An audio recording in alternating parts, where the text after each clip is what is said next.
Assalamualaikum warahmatullahi wabarakatuh. Perkenalkan, nama saya Eka Herawati, NIM H0319505. Saya dari kelas pendidikan biologi C. Baik, di sini saya mengambil media audiovisual yang dimana harus kita tahu bahwa media audiovisual adalah jenis media pembelajaran atau sumber yang berisikan pesan atau materi pelajaran yang dibuat secara menarik. Nah, contoh yang saya gunakan dari media audiovisual ini adalah PowerPoint atau PPT. Yang dimana pada media PowerPoint saya mengambil materi tentang pembelajaran mikrobiologi, yaitu konsep dasar dan peranan mikrobiologi di berbagai bidang kehidupan. Materi ini harus dipahami sebelum mengkaji dari ilmu mikrobiologi itu lebih dalam lagi, yang dimana kita harus mengetahui apa sih itu mikrobiologi, yang mana saja organisme yang termasuk dalam mikrobiologi, kemudian apa peranan mikrobiologi di berbagai bidang kehidupan. Nah, tentu kita bertanya-tanya, apa sih itu mikrobiologi? Nah, mikrobiologi itu terdiri dari 3 kata, yaitu yang pertama mikro, yang kedua bio, yang ketiga logos. Dari 3 kata ini sudah tidak asing lagi untuk kita, di mana mikro yang berarti kecil atau renik, yang artinya tidak mampu diamati dengan kasat mata. Kemudian bio yang artinya hidup, kemudian logos yang artinya ilmu. Jadi dapat kita simpulkan bahwa mikrobiologi yaitu ilmu yang mempelajari tentang mikroorganisme hidup yang berukuran mikroskopis atau renik dan hanya dilihat dan diamati dengan menggunakan mikroskop. Jadi mikrobiologi ini erat kaitannya dengan mikroskop, karena jika kita mau melihat organisme ya harus menggunakan mikroskop. Nah, selanjutnya yaitu mikroorganisme. Mikroorganisme ini dapat dibagi menjadi 2 kelompok, yaitu uniseluler dan multiseluler. Nah, dari kedua ini kita harus tahu perbedaannya. Yang pertama yaitu uniseluler atau dilihat dari jumlah selnya. Untuk uniseluler ini contohnya dari mikroorganismenya yaitu bakteri dan hamir. Sedangkan multiseluler yaitu ada kapan, ada juga ganggang hijau biru. Kemudian ada juga virus. Kita ketahui bahwa mikroorganisme ini mempelajari tentang virus.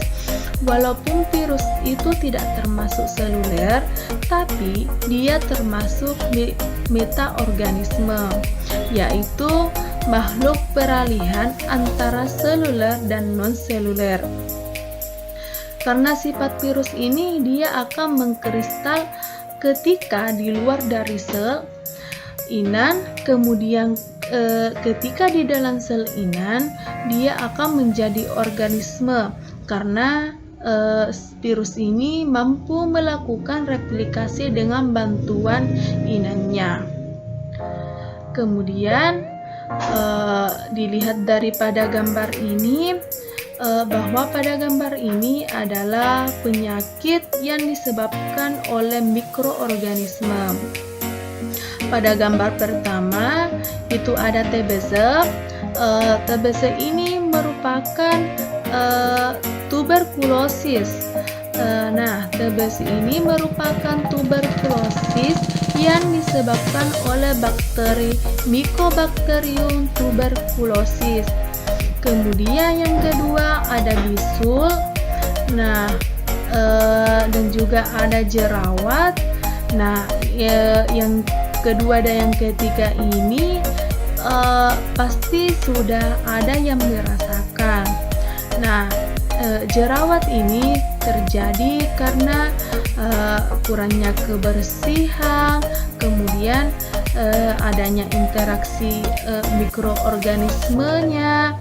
Nah, untuk bakteri yang paling mendominasi pada jerawat yaitu ada bakteri akne. Nah, bakteri akne inilah yang menyebabkan orang jerawatan. Kemudian yang nomor 4 ini ada gambar diare. Nah, diare ini ketika seseorang itu mengkonsumsi makanan sembarangan, kemudian tidak menjaga kebersihan. Nah, diare ini disebabkan oleh bakteri E. coli. Bakteri ini tidak selamanya merugikan, tetapi ini merupakan flora normal pada tubuh manusia. Nah, harus kita tahu bahwa flora normal itu adalah mikroorganisme flora normal pada tubuh manusia, karena E. coli ini berfungsi untuk proses pembusukan pada usus. Nah, ketika tidak ada E. coli, maka feses pada manusia itu akan keras, tidak mengalami pembusukan, dan akan menyebabkan terjadinya sembelit. Tetapi